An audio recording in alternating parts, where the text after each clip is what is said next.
क्या आज का खाना बुढ़ापे में हमारे ब्रेन फंक्शन को शेप कर सकता है? इसका आंसर है yes, and this is why it should matter to you. हम में से 10% लोग ओल्ड एज में कॉग्निटिव डिक्लाइन एक्सपीरियंस करेंगे, यानी मेजर अटेंशन, मेमोरी और brain health related issues. And if you are a woman, you are at twice the risk. Modern life के stressors इनके रिस्क को और बढ़ा सकते हैं, specially if your day look something like this.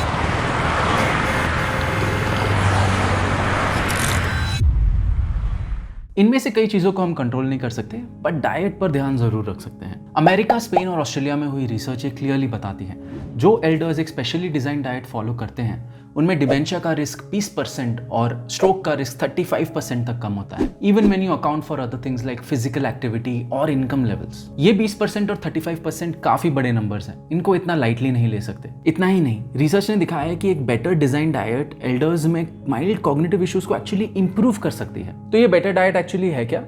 Researchers इसे बुलाते हैं माइंड, और ये डिजाइंड है around the consumption of good fats, fish और पोल्ट्री से मिले proteins, whole grains and a whole lot of veggies. They warn against high consumption of red meat, trans fat and sugary stuff, but don't put a complete ban on the occasional treat or dessert. सिर्फ ageing ही नहीं, as per recent research ऐसी diet young आदमियों में severe depression के symptoms भी कम कर सकती है। तो ये इम्प्रूव डाइट इतनी इफेक्टिव क्यों है?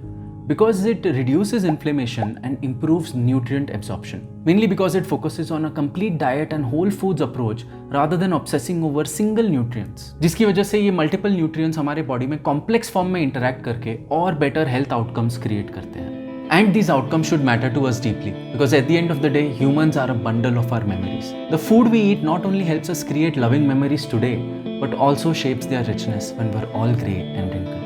For more such stories, follow the Good Food Movement.